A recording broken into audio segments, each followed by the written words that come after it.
ऐसी चीज है धरती पे जो बिक नहीं सकती? कौन सी ऐसी चीज है या कौन सी ऐसी संस्था है जिसे भारतीय जनता पार्टी खरीद नहीं सकती? किसकी गलती है? तुमने राघव को हटाया, स्वाति मालीवाल के ऊपर पे विभव कुमार जैसे गुंडे से तुमने हाथापाई करवाया, एक महिला को पिटवाया। स्वाति मालीवाल ने आज पार्टी ज्वाइन करी है। सोच कर देखो। तो जब आप कुछ गलत कर रहे हो तभी तो आपका लोग साथ छोड़ते जा रहे हैं। अब खिसियानी बिल्ली खंबा नोचे वाली बात कर रही है आम आदमी पार्टी। पहली बार ऐसा हुआ है जो राघव चड्ढा जैसे जो साफ सुथरे धुले हुए नेता भारतीय जनता पार्टी में गए, उनको धुलने की जरूरत नहीं है, वो पहले ही से धुले हुए हैं। उनके ऊपर कोई आरोप नहीं है, कोई उनको डर नहीं है कहीं जेल जाने का या कहीं ईडी सीबीआई का। संजय सिंह, एक एक्सपेरिमेंट करके देख लेना। कुछ ऐसा करो कि तुम्हारा कद केजरीवाल से ऊपर हो, और जिस दिन तुम्हारा कद केजरीवाल से ऊपर हुआ मेरे से लिख कर ले लो, तुम भी दूसरी पार्टी ज्वाइन करने के लिए मजबूर हो जाओगे। क्योंकि ये हिरण्यकश्यप और हिरणाक मतलब कि अरविंद केजरीवाल और मनीष सिसोदिया अपने से ऊपर जाने नहीं देंगे और तुम्हें भी लात मार कर भगा देंगे। सब कुछ तो 2014 के बाद देख रहा हूँ मैं। सड़कें, ये रोड, ये पार्क, ये जो है कि बड़ी बड़ी बिल्डिंगें, ये मेट्रो, ये रेल, ये स्कूल, ये अस्पताल, ये कारखाने, ये फैक्ट्रियाँ, ये सब तो अब देख रहे हैं। हम लोगों ने तो पहले देखा ही नहीं था। जंगल में रहा करते थे, पत्ते पत्ते लपेट करके रहते थे,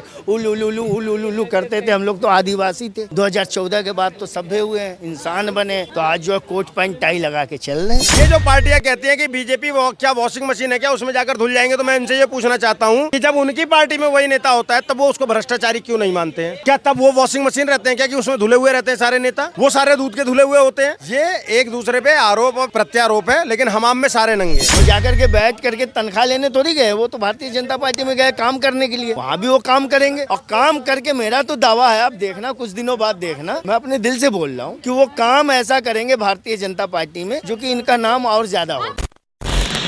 नमस्कार, आप देख रहे हैं वो न्यूज़ और मैं हूं आपके साथ यशस्वी शर्मा। एक बड़ी खबर यह है कि राघव चड्ढा के साथ आम आदमी पार्टी के 6 एमपीज ने आम आदमी पार्टी को छोड़ के भाजपा ज्वाइन कर ली है। क्यों कर ली है, किस लिए करेगी? तमाम कटाक्ष जो है आम आदमी पार्टी की तरफ से किए जा रहे हैं। उनका कहना है कि सरकारी एजेंसियों का दबाव बनाया जा रहा है, डर भाजपा का बनाया गया, इसके चलते उन्होंने भाजपा ज्वाइन कर ली। काफ़ी है, हरभजन सिंह है, स्वाति मालीवाल है, अशोक मित्तल है, इन ऐसे टोटल 7 जो है राघव चड्ढा को मिला के उन्होंने आम आदमी पार्टी को छोड़ के भाजपा ज्वाइन कर ली है। तो इस वक्त मेरे साथ मुल्ला जी मौजूद है, उनसे बातचीत करते हैं कि ये जो डिसीजन राघव चड्ढा द्वारा लिया गया है, और क्योंकि ये मुख्य चेहरे हैं, कहीं ना कहीं ये कह सकते हैं कि आम आदमी पार्टी शायद वीक हो चुकी है, क्योंकि जो उनके फेमस चेहरे थे जो आम आदमी पार्टी को रिप्रेजेंट करते थे, वही अब छोड़ के बीजेपी में शामिल होते हमें नजर आ रहे हैं। तो आप किस तरीके से इसको देखते हैं? देखिए, बहुत अच्छी बात है, आम आदमी पार्टी छोड़ करके लोग आ रहे हैं भारतीय जनता पार्टी में। भाई देखो, आज लोगों को क्या चाहिए? आज लोगों को, आम लोगों को के साथ साथ जो हमारे नेता लोग हैं, जो नेता बन गए, उनको क्या चाहिए? उनको हमेशा मलाई चाहिए। वो सूखी रोटी नहीं खा सकते, क्योंकि आदत पड़ गई ना। एक बार नेता बन गए, विधायक बन गए या मंत्री बन गए, तो उनको आदत पड़ गई मलाई वाली रोटी खाने की। तो वो सोचते जहां हमें मलाईदार रोटी मिलेगा हम आ जाएंगे। अब वो जो भारतीय जनता पार्टी की सरकार अभी चल रही है, दिल्ली छोड़ के पंजाब चले गए थे मलाई खाने। हाँ, ये भी तो नेता का काम है ये मलाई खाना। उन्होंने देखा भाई केजरीवाल ने दिल्ली में दाल निकल रही है, पंजाब चले गए, पंजाब में मलाई खा रहे हैं। तो नेता ऐसे ही होते हैं। हम जनता ही बेवकूफ़ हैं जो ऐसे नेताओं को चुन करके उनको एमपी, एमएलए, सांसद, मुख्यमंत्री, प्रधानमंत्री बना देते हैं। तो वही विपक्ष तो बोलते थे, आम आदमी पार्टी बोलती थी कि भाजपा तो वॉशिंग मशीन की तरह है, कोई बेकार नेता होगा, कैसा भी होगा, या काम नहीं करता होगा, वॉशिंग मशीन की तरह धुल के भाजपा में वो साफ हो जाता है, एकदम काले से सफेद हो जाता है। ये पहली बार ऐसा हुआ है जो राघव चड्ढा जैसे जो साफ सुथरे धुले हुए नेता भारतीय जनता पार्टी में गए, उनको धुलने की जरूरत नहीं है, वो पहले ही से धुले हुए हैं। उनके ऊपर कोई आरोप नहीं है, कहीं उनको डर नहीं है कहीं जेल जाने का या कहीं ईडी सीबीआई का, उनको डर नहीं है। वो भारतीय जनता पार्टी में गए। एक पहली बार ऐसा घटना देख रहा हूँ मैं कि एक साफ सुथरा धुला हुआ नेता भारतीय जनता पार्टी में जा रहा है, जहाँ उसे वॉशिंग मशीन की जरूरत नहीं पड़ेगी, वो पहले ही से धुला हुआ है। संजय सिंह कह रहे हैं ये तो ऑपरेशन लॉस्ट है, दबाव बनाया गया, सरकारी एजेंसियों द्वारा दबाव बनाया गया, सरकारी एजेंसी का इस्तेमाल करा गया है। अगर दबाव बनाया गया, कौन रोकेगा? कोई रोक सकता है? कोई रोक सकता है? ये दबाव बनाया गया है, कोई रोक सकता है तो रोक लो। आप कह के क्या करोगे? अब चिल्लाते रहो। राघव चड्ढा को उपनेता पद से हटाया गया था, उनकी बजाय अशोक मित्तल को रखा गया था, लेकिन अब जिसको रखा गया था उपनेता पद पे, वही छोड़ के भाजपा में चला गया। तो आपको क्या लगता है? मैं क्या कह रहा हूँ कि आज जो चल रहा है ना देश दुनिया के अंदर, जो ये कलयुग चल रहा है ना, आज के समय में आपको बता रहा हूँ कि कौन ऐसी चीज है धरती पे जो बिक नहीं सकती, और कौन सी ऐसी चीज है या कौन सी ऐसी संस्था है जिसे भारतीय जनता पार्टी खरीद नहीं सकती। मैं बड़ी गारंटी से बता रहा हूँ कि वो भारतीय जनता पार्टी है जो कहता है अबे तू बिकेगा नहीं, अच्छा देख मैं तुझे कैसे खरीद के दिखाता हूँ, और दुनिया देख लेती है, धमासा तालियां बजाती है कि वाह भाई वाह, मान गए भाई भारतीय जनता पार्टी को। कैसे जिसको कहा जाता है ना कि ये बिक नहीं सकता, उसको भारतीय जनता खरीदने की ताकत रखती है। आप जो कह रहे किसी पार्टी को आप अगर विरोध करते हैं ना, तो उसका विरोध भी सम्मानित ढंग से कीजिए ना। मैं बस बोल रही हूँ कि विपक्ष जिस तरीके से बोलता है कि भारतीय जनता पार्टी विपक्ष नहीं बोलता ये तो चोर पार्टी है, ये तो बलात्कारी पार्टी, बलात्कारियों को रखती है। अब आपको लगता है जब स्वाति मालीवाल इतनी बड़ी नेता हैं, इतनी बड़ी छवि है उनकी, इतने अच्छे काम उन्होंने करे हैं, अब आपको लगता नहीं विपक्ष बोलेगा अरे ये महिलाओं के उधर चली गई हैं? अब सबसे बड़ी बात ये कह रहा हूँ मैं, सबसे पहले तो हमारे देश की महिला चाहे जैसी भी हो, जिस रूप में भी हो, हमें उनका सम्मान करना है। हम महिलाओं के ऊपर कोई कटाक्ष न करते हैं, न करना चाहते हैं। दूसरी बात यह है कि स्वाति मालीवाल वो एक अच्छी नेता हैं, उन्होंने अच्छा प्रयास किया।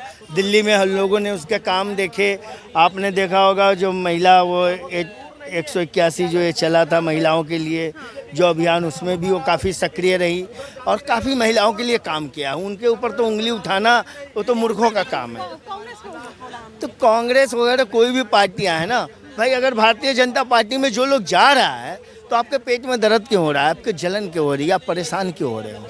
जाने दो ना जो जा रहा है। तो जैसे राघव चड्ढा बहुत जमीनी स्तर के मुद्दे उठा रहे हैं, काफी उन्होंने उठाए थे, जोमेटो से लेके फोन डाटा से लेके उन्होंने काफी जमीनी मुद्दे उठाए, महिला सुरक्षा को भी लेके उन्होंने उठाया। अब भाजपा पार्टी में जाने के बाद क्या वो अपने सिद्धांतों में टिके रहेंगे या फिर वो दिखते हुए नजर आएंगे कि पार्टी की चाटुकारिता जिस तरीके से कांग्रेस बोलती है, विपक्ष बोलता है कि अब ये जितने भी नेता अब चले गए हैं तो वहाँ पे जाके बदल जाएंगे?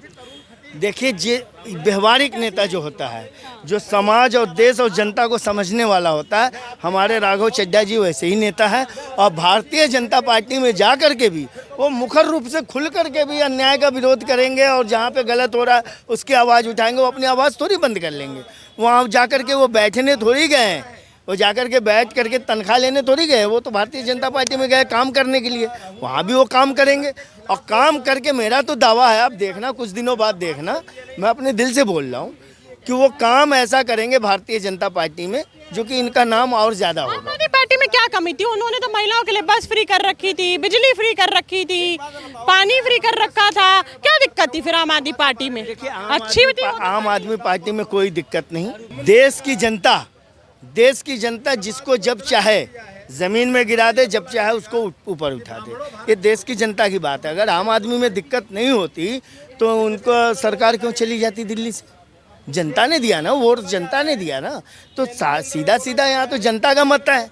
तो जनता जिसको चाहे उसको आसमान पे चढ़ा दे, जिसको चाहे ज़मीन पे पटक दे। 2014 के बाद आपको भारत कैसा दिखा अब तक? 2014 के बाद अब आपको भारत कैसा दिख रहा है? देखो, भारत तो हम बचपन से जैसा देख रहे तो वैसे ही दिख रहा है। कुछ विकास नहीं दिखा 14 के बाद आपने? भी विकास था, आज भी विकास है, विकास तो होता रहेगा। समय परिवर्तन काल के साथ हर कुछ बदलता है, बदलता रहेगा। कुछ अलग विकास भाजपा ने करा? अरे देखो, हमने यही देखा ना कि पहले तो हम सोचते थे यार अपनों को कहाँ खबर करूँ, कैसे बताऊँ कि मैं यहाँ पे हूँ। आज मोबाइल आ गया है, 1 मिनट में बता देते हैं हम कहाँ पे है। तो ये तो विकास की बातें, विकास चलती रहती है। तो 2014 से पहले मोबाइल नहीं था क्या? 2014 से पहले मोबाइल नहीं था कि कॉल करके बता दे कि हम यहाँ हैं, पापा यहाँ हैं, मम्मी? बिल्कुल था ही नहीं यार। 2014 के बाद तो हमने कुछ देखा ही नहीं था। सब कुछ तो 2014 के बाद देख रहा हूँ मैं। सड़कें, ये रोड, ये पार्क, ये जो है कि बड़ी बड़ी बिल्डिंगें, ये मेट्रो, ये रेल, ये स्कूल, ये अस्पताल, ये कारखाने, ये फैक्ट्रियाँ, ये सब तो अब देख रहे हैं। हम लोगों ने तो पहले देखा ही नहीं था। जंगल में रहा करते थे, पत्ते लपेट करके रहते थे, उलू उलू उलू उलू करते थे। हम लोग तो आदिवासी थे। 2014 के बाद तो सभ्य हुए हैं, इंसान बने, तो आज जो है कोट पैंट टाई लगा के चल रहे हैं। तो ये परिवर्तन है। हाँ, क्या कहेंगे कि जिस तरीके से 7 एमपीज ने, 6 एमपीज ने और राघव चड्ढा ने मिला के आम आदमी पार्टी छोड़ के भाजपा ज्वाइन कर लिया, क्या अपने सिद्धांतों पे चलेंगे? जिस तरीके से राघव चड्ढा जमीनी मुद्दे उठाते थे, क्या भाजपा में ज्वाइन होने के बाद भी वैसे ही उठाएंगे? ये देखने वाली बात होगी और दिलचस्प होगा कि क्या जो राघव चड्ढा अभी तक 10 रुपए की चाय की पैरवी कर रहे थे, समोसे के रेट बता रहे थे, मोबाइल कंपनियों से 28 दिन की जगह 30 दिन का रिचार्ज की बातें कर रहे थे, क्या वो अब भाजपा में आने के बाद भी इसको यथावत करते रहेंगे या फिर वो अपना पैटर्न बदल लेंगे? ये देखना दिलचस्प होगा। फिलहाल मैं राघव चड्ढा को बधाई देता हूं कि नरक से निकल कर आ गए हैं, नरक से निकल कर आ गए हैं। आगे नरक ना बने और अपनी आवाज़ को बुलंद करते रहें।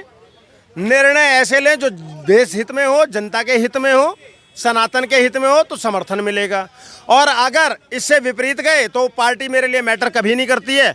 मेरे लिए हमेशा मैटर करता है देश हित, राष्ट्रवाद और सनातन हित।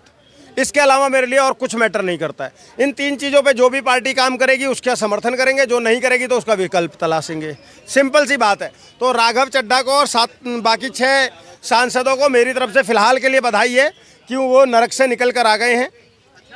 अब इसको कंटिन्यू करें और अपनी रीढ़ बचा कर रखें, जनता के मुद्दे उठाते रहें। जिस तरीके से विपक्ष द्वारा आरोप लगाया जाता है कि Bhajpa Bharatiya Janata party washing machine है, कोई भी विपक्ष का नेता भाजपा में जाता है तो काले से सफ़ेद हो जाता है, सारे उसके झूठ, सारे दाग धब्बे मिट जाते हैं।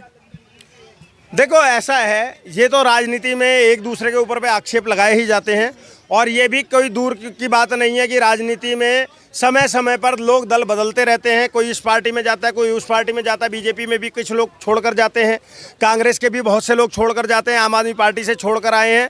तो ये तो पार्टियों में होता रहता है। अब रही बात वॉशिंग मशीन की, तो मेरा मानना ये है कि हमाम में तो सारे नंगे हैं हमाम में सारे नंगे हैं। ये जो पार्टियां कहती हैं कि बीजेपी क्या वॉशिंग मशीन है क्या, उसमें जाकर धुल जाएंगे, तो मैं इनसे ये पूछना चाहता हूं कि जब उनकी पार्टी में वही नेता होता है तब वो उसको भ्रष्टाचारी क्यों नहीं मानते हैं? क्या तब वो वॉशिंग मशीन रहते हैं क्या कि उसमें धुले हुए रहते हैं सारे नेता? वो सारे दूध के धुले हुए होते हैं। ये एक दूसरे पे आरोप और प्रत्यारोप है, लेकिन हमाम में सारे नंगे हैं।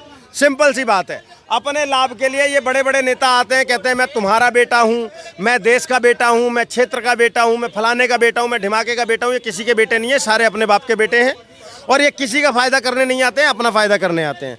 जहाँ अपना लाभ दिखता है वहाँ जाते हैं, जहाँ लाभ नहीं दिखता है वहाँ से हट जाते हैं। ये कदम जो आम आदमी पार्टी द्वारा उठाया गया, उनके नेता द्वारा उठाया गया है, संजय सिंह का कहना है कि पहली बात तो ये जो कदम उठाया गया इसको उन्होंने नाम दिया ऑपरेशन लॉस्ट। दूसरा उन्होंने कहा है कि ये सरकारी एजेंसियों का इस्तेमाल है। दूसरा दबाव बनाया गया है, इस वजह से वो नेता जो हैं साथ के साथ उधर जा चुके हैं भाजपा में। आम आदमी पार्टी अपनी बातों से हमेशा पलटी मारने वाली पार्टी रही है। हमने तो उसको नाम भी दिया था पलटू राम, और उसी के तहत आम आदमी पार्टी फिर से ये कह रही है। ये वही लोग हैं जो कहते थे कि हमारी आम आदमी पार्टी की जड़ें इतनी मजबूत हैं कि हमारा कोई नेता नहीं तोड़ सकता। हमारे यहाँ लोटस ऑपरेशन लोटस फेल हो गया है। कितने इन्होंने डिंगे मारे थे। दिल्ली चुनाव के टाइम पे झूठे आरोप लगाए थे कि फलाने के साथ में संपर्क में है, ढिमाके के साथ में संपर्क में है, ये है वो है, फलाना है, ढिमाका है। क्या हुआ? उस समय पर तो नहीं हुआ। राघव चड्ढा को तुमने खुद पार्टी से निकाला। राघव चड्ढा को चिट्ठी लिखकर एकदम से बेइज्जत करके बोलने से रोका गया सदन में। तो किसकी गलती है? तुमने राघव को हटाया। स्वाति मालीवाल के ऊपर पे विभव कुमार जैसे गुंडे से तुमने हाथापाई करवाया, एक महिला को पिटवाया। स्वाति मालीवाल ने आज पार्टी ज्वाइन करी है। सोच कर देखो। तो जब आप कुछ गलत कर रहे हो तभी तो आपका लोग साथ छोड़ते जा रहे हैं। अब खिसियानी बिल्ली खंबा नोचे वाली बात कर रही है आम आदमी पार्टी। मैं संजय सिंह को एक बात बोलना चाहता हूँ। संजय सिंह, एक एक्सपेरिमेंट करके देख लेना। कुछ ऐसा करो कि तुम्हारा कद केजरीवाल से ऊपर हो, और जिस दिन तुम्हारा कद केजरीवाल से ऊपर हुआ, मेरे से लिख कर ले लो, तुम भी दूसरी पार्टी ज्वाइन करने के लिए मजबूर हो जाओगे। क्योंकि ये हिरण्यकश्यप और हिरणाक्ष, मतलब कि अरविंद केजरीवाल और मनीष सिसोदिया अपने से ऊपर जाने नहीं देंगे और तुम्हें भी लात मारकर भगा देंगे। वो दिन दूर नहीं है मैडम, जिस दिन संजय सिंह को भी ये लोग ऐसे ही करेंगे। लेकिन उसके लिए क्या करना पड़ेगा? संजय सिंह को केजरीवाल से कद थोड़ा सा ऊपर करना पड़ेगा, जनता के दिलों में घर करना पड़ेगा। अभी तक तो उनको लोग दबी जुबान से टिकट ब्लैक किया कहते हैं, ज़्यादा पसंद नहीं करते हैं। जिस दिन जनता पसंद करने लग गई और केजरीवाल को ये लगेगा कि हाँ संजय सिंह को अब मुझसे ज़्यादा लोग पसंद कर रहे हैं, उस दिन केजरीवाल लात मार देगा संजय सिंह को। और यही काम आतिशी मार लेना का भी होगा और सौरभ भारद्वाज का भी होगा। आप ये बात नोट कर लेना मेरी। आज पॉपुलैरिटी का मतलब, पॉपुलैरिटी का वो है। मैं बार बार बोलता हूँ, केजरीवाल हिरण्यकश्यप है और मनीष सिसोदिया हिरणाक्ष हैं। ये दोनों अपने से ऊपर किसी को नहीं देख सकते। जिस भी दिन कोई इनसे ऊपर जाएगा ये उसको पार्टी से निकाल देंगे। अभी देखना काफ़ी ज़्यादा दिलचस्प होगा कि जिस तरीके से राघव चड्ढा ज़मीनी मुद्दे उठाते हैं, अब ये देखना होगा कि भाजपा पार्टी ज्वाइन करने के बाद क्या वो इसी पथ पे चलेंगे, ज़मीनी स्तर के मुद्दे उठाते रहेंगे, पावरफुल पार्टी ज्वाइन करने के बाद, केंद्र सरकार ज्वाइन करने के बाद, और जितने हमारे एमपीज़ हैं, स्वाति मालीवाल, हरभजन सिंह, अशोक मित्तल और तमाम, क्या वो अपना काम उसी ईमानदारी से, उसी पॉजिटिव राह पे चलते हुए सत्ता की राह के ना छोड़ के, ये देख के कि हम एक पावरफुल सरकार में आए हैं और एक ऐसी पार्टी की में हमने ज्वाइन करी है जिसको पावरफुल सरकार ये कहा जाता है कि ये इतनी पावरफुल सरकार है कि पूरा देश चला रही है। लेकिन अब ये देखना काफ़ी ज़्यादा होगा कि 7 एमपी जो अब आम आदमी पार्टी छोड़ के बीजेपी ज्वाइन कर चुके हैं, क्या ये अपने सिद्धांतों को फॉलो करेंगे या फिर जो स्टेटमेंट लगातार विपक्ष बोलता है वो स्टेटमेंट सच हो जाएगी। ये देखना काफ़ी ज़्यादा दिलचस्प होने वाला है। तब तक के लिए बने रहिए वो न्यूज़ के साथ। मैं यशस्वी शर्मा, धन्यवाद।